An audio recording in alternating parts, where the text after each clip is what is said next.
Number 48 میں فرض پڑھنے والا نفل پڑھنے والے کے پیچھے غیر مقلدین کے نماز پڑھ سکتا ہے. یہ مسئلہ بھی صحیح ہے اپنی جگہ پر کہ فرض پڑھنے والا نفل پڑھنے والے کے پیچھے نماز پڑھ سکتا ہے. اس کی تو زبردست دلیل موجود ہے معاذ بن جبل کی حدیث رضی اللہ تعالی عنہ کہ معاذ بن جبل رضی اللہ تعالی عنہ نبی صلی اللہ علیہ وسلم کے پیچھے نماز پڑھ کر تو اپنی قوم والوں کو جا کے نماز پڑھایا کرتے تھے. تو روز ان کا معمول تھا. تو ایک دفعہ انہوں نے نماز عشاء تھی غالباً، تو انہوں نے نماز پڑھنے کے بعد نبی صلی اللہ علیہ وسلم کے پیچھے گئے، اپنی قوم میں گئے، نماز پڑھانے لگے. تو انہوں نے سورہ بقرہ شروع کر دی. تو ایک آدمی تھکا ماندہ سارے دن محنت کر کے آیا تھا اور کافی انتظار کیا، اس نے نماز الگ سے پڑھ لی، الگ سے نماز پڑھ لی، چلا گیا. تو لوگوں میں مشہور ہو گیا نافقہ فلان، فلاں آدمی منافق ہو گیا. تو نبی صلی اللہ علیہ وسلم تک یہ بات پہنچی. تو اللہ کے نبی نے اس سے پوچھا تو اس نے کہا یا رسول اللہ ہم تھکے ماندے آتے ہیں، سارا دن محنت کرتے ہیں. تو اس آدمی نے جو ہے اللہ کے بندے نے لمبی قرات شروع کی ہوئی تھی تو میں تھک گیا تھا، تو اس لیے میں منافق نہیں ہوں. تو آپ بہت ناراض ہوئے معاذ بن جبل کے اوپر. آپ نے فرمایا مشہور فقرہ افتان انت یا معاذ، آپ نے فرمایا تو فتنے باز ہے معاذ، تو مسلمانوں کو مسجدوں سے ہٹاتا ہے، بھگاتا ہے، مسجدیں خالی کرواتا ہے. اس پر میں اگر جملہ فٹ کر دوں کہ آج جو تراویح کے لیے ہماری مسجدوں میں اہتمام ہوتا ہے قرآن ختم کرنے کا، اس ملک میں بھی کسی جگہ پر ہے اور ہمارے ملکوں میں تو تقریباً ہے کہ ہم اس کو اتنا لازمی سمجھتے ہیں کہ اگر ہم مختصر طور پر قرات کریں تو مسجد ہماری بھری رہے اور تمام مسلمان اس کے اندر حصہ لے سکیں، مسجد بھری رہے. لیکن لازم ہم قرآن کو ختم کرنے کی کوشش کرتے ہیں جس سے مسلمان آدھے سے تہائی سے چوتھائی سے بھی کم ہو جاتے ہیں. فتان کی حدیث سے پروفٹ ہوتی ہے. اس وجہ سے کوئی فرض بھی نہیں ہے تمہیں یہ چاہیے. اس لیے امام مالک رحمۃ اللہ نے فرمایا قرآن ختم کرنا تراویح کے اندر سنت اسلامی سنت نبوی نہیں ہے کسی حدیث سے ثابت. مسئلہ کہنے کا یہ اصل میں کہ ہمیں مسلمانوں کا خیال کرنا چاہیے.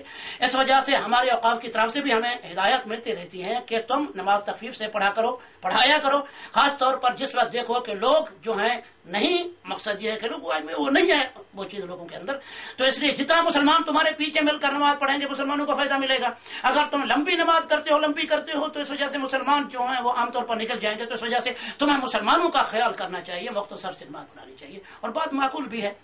تو اس وجہ سے یہ مسئلہ جو ہے معاذ بن جبل رضی اللہ عنہ کی حدیث سے ثابت ہے کہ وہ ظاہر ہے. ہاں یہ مسئلہ کہ اپنا معاذ بن جبل رضی اللہ تعالیٰ عنہ جو نبی صلی اللہ علیہ وسلم کے پیچھے نماز پڑھ کے آتے تھے، فرض نماز ہوتی تھی اور یہاں آ کے ظاہر نفل پڑھا کرتے تھے. بعد میں کچھ لوگ بولتے نہیں نبی صلی اللہ علیہ وسلم کے پیچھے وہ نفل پڑھ لیتے تھے اور یہاں کے فرض پڑھاتے تھے. یہ مقلدین اپنے امام کی بات کو ثابت کرنے کے لیے.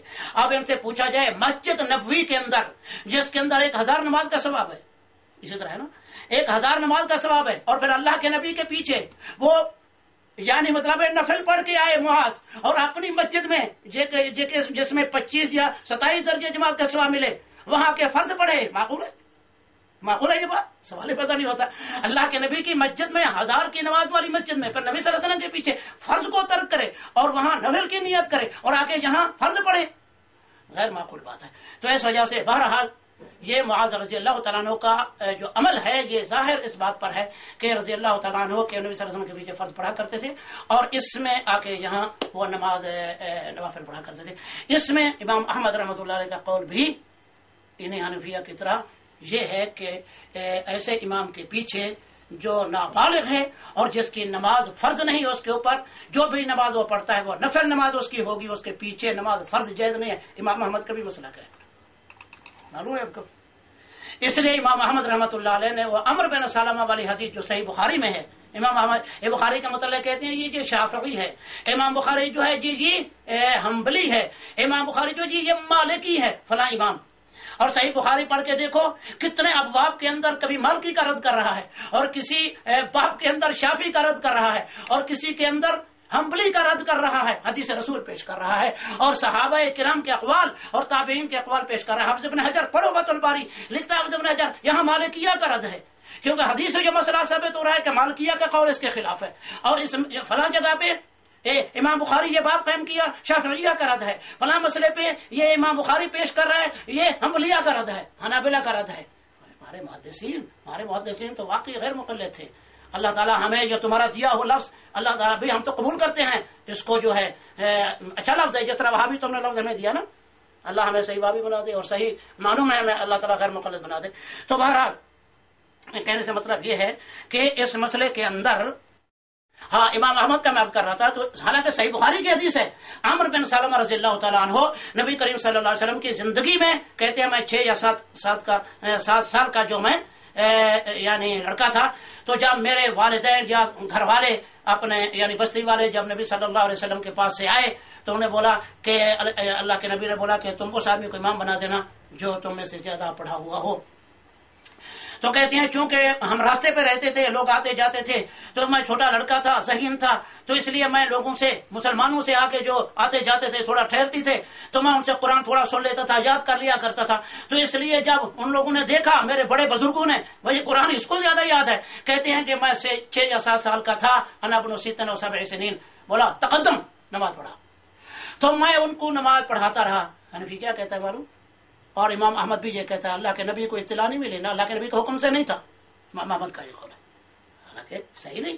اور امام بخاری رحمۃ اللہ علیہ نے اس کو استدلال کیا، بنایا اس کو امام بخاری رحمۃ اللہ اس وجہ سے کہ اللہ کے نبی کے زمانے میں صحابہ عمل کرتے ہیں، اور اللہ کے نبی تک کیا یہ بات نہیں پہنچی ہوگی؟ لازم پہنچی ہوگی۔ پھر اس کی ایک دوسری دلیل بھی ہے، ایک صحابی سے کسی نے پوچھا کہ عزل کرنا جائز ہے یا نہیں، اپنی بیوی حرہ سے آزاد سے عزل کا مطلب یہ ہے کہ پانی باہر گرا دینا تاکہ حمل نہ ٹھہرے، معلوم ہے ہم سب شادی شدہ ہیں ماشاءاللہ، تو اس میں عزل کرنا تو صحابی کا کننا نعزل علی عہد رسول اللہ صلی اللہ علیہ وسلم والقرآن ینزل، صحابی کیا جواب دیتا ہے کہ اللہ کے نبی سے میں نے حدیث سنی، نہ اس کو حدیث نہیں معلوم تھی اور نہ کوئی حدیث تھی، کہتا ہے کہ ہم اللہ کے نبی کے زمانے میں عزل کیا کرتے تھے، ظاہر ہے گھروں میں کرتے تھے چھپ کر، والقرآن ینزل اور قرآن نازل ہو رہا تھا اور ہم یہ عمل کرتے تھے، اللہ کو تو پتا تھا نبی کو نہیں پتا تھا، کیوں نہیں حرمت نازل کر دی؟ استدلال دیکھو کتنا قوی ہے کہ اگر یہ عمل ہمارا حرام تھا، اگر ناجائز ہمارا عمل تھا تو اللہ کے نبی کو اللہ تعالیٰ ضرور اس کی اطلاع دیتا اور اسے حرام قرار دیتا تھا۔ اسی دلیل سے ہمارے علماء اہل حدیث یہ ثابت کرتے ہیں عمرو بن سلمہ والا واقعہ کہ نبی صلی اللہ علیہ وسلم کے زمانے میں ایک عمل ہو رہا ہے، اگر یہ ناجائز تھا تو اللہ کے نبی کو اس کی اطلاع کیوں نہیں دی گئی اللہ تعالیٰ کی طرف سے؟ بہرحال یہ صحابہ کا جو یہ طرز عمل ہے ہمارے لیے حجت ہے۔ امام احمد یا کوئی اور بھی، امام احمد بھی اس کو ناجائز کہتے ہیں کہ فرض نماز چھوٹا بچہ نہیں پڑھا سکتا، ہم کہتے ہیں ہم ان لوگوں کے ساتھ ہیں جو اس بات کے قائل ہیں کیونکہ اس وجہ سے کہ ہمارے پاس نص سری ہے۔ مسئلہ نمبر 49 میں اس نے لکھا ہے نابالغ لڑکا اگر بالغین کی امامت کرے تو اس کی امامت صحیح ہے، وہ آ گیا جواب اس کا ہے۔ اچھا، غیر مقلدین کے نزدیک عید کی نماز تنہا ایک آدمی کی بھی صحیح ہے۔ نمبر 50 مسئلہ، تو یہ مسئلہ بھی اپنی جگہ پہ صحیح ہے۔ اصل میں اس مسئلے کی بنیاد اس بات پر ہے کہ یہ نفل نماز ہے۔ اس کی دلیل کیا ہے؟ اس کی دلیل یہ ہے کہ یہ نفل نماز ہے، فرض نماز نہیں، اور فرض نماز کے لیے 2 سے کم میں جماعت نہیں ہے، لیکن نفل آدمی اکیلا بھی پڑھ سکتا ہے، 2 مل کر بھی پڑھ سکتے ہیں، 3 مل کر بھی پڑھ سکتے ہیں۔ تو اصل بنیاد اس مسئلے کی یہ ہے قرآن ہو یا حدیث ہو کی ضرورت نہیں ہے یہاں دلیل کی۔ بعض مسائل ایسے ہیں بدیہی مسائل ہوتے ہیں، بدیہی یعنی بالکل واضح اوپن مسائل ہوتے ہیں، ان کی قرآن و حدیث سے دلیل نہیں چاہیے۔ وہ یہ ہے کہ امت کا اس پر اتفاق ہے عیدین کی نماز جو ہے وہ کیا ہے؟ نفل نماز ہے، اور نفل نماز کے اندر کسی تعداد کی شرط نہیں ہے، آدمی اکیلا بھی پڑھ سکتا ہے، 2 بھی پڑھ سکتا ہے، 3 بھی پڑھ سکتا ہے۔ تو اس وجہ سے اگر کسی آدمی نے نفل کی نیت سے عید کی جماعت نہیں، یعنی عید کی نماز ہم اسے نہیں کہیں گے، ہم عید کی نماز نہیں کہیں گے اس کو، عیدین کی نماز سے مراد یہ ہے کہ اس آدمی نے اگر 2 نفل رکعت پڑھ لی ہے تو انشاءاللہ تعالی اللہ تعالیٰ اس کو ثواب دے دے گا، اگر کسی وجہ سے وہ عیدین میں نہیں پہنچ سکا ہے۔ تو اس لیے بعض آثار میں مجھے ملتا ہے کہ جس آدمی کو عیدین کی نماز نہیں مل سکی اس کو چاہیے 2 رکعت نماز پڑھ لے۔ تو اس لیے اس مسئلے کی بنیاد اسی چیز پہ ہے کہ عیدین کی نماز جو ہے 2 رکعت چونکہ نفل ہے، اس کے لیے اکیلا آدمی بھی پڑھ سکتے، 2 بھی پڑھ سکتے ہیں، اس لیے یہ شرط ہونا کہ اس کے لیے جماعت ضروری ہے۔ عیدین کی نماز جو سنت ہے نبی صلی اللہ علیہ وسلم، سنت مسلوکہ جسے کہتے ہیں، اللہ کے نبی کے زمانے سے چلی آ رہی ہے، وہ یہ ہے کہ عید کی نماز جسے سنت ثابتہ کہیں گے اس کے لیے تو جماعت شرط ہے۔ کوئی شخص بھی ایسا نہیں ہے کہ وہ یہ کہے کہ آدمی گھر میں بیٹھ کر 2 رکعت پڑھ لے اور بولے میں نے عید کی نماز وہی عید کی نماز پڑھی ہے جو سنت ثابت ہے، نہیں، مقصد یہ نفل کی نیت کر لے گا، وہ عام نفل کی نیت کر لے گا وہ، تو اللہ تعالیٰ ممکن ہے اس کو جو ہے 2 رکعت کا ثواب عید کا بھی دے دے، اللہ تعالیٰ مہربان ہے۔ تو یہ 50 مسائل ایسے تھے جو مختصر طور پر ہم نے ریکارڈ کیے ہیں، کرائے ہیں۔ تو اس لیے اللہ تبارک و تعالیٰ سے دعا ہے آخر میں کہ اللہ تبارک و تعالیٰ ہمارے جمیع اعمال قبول فرمائے.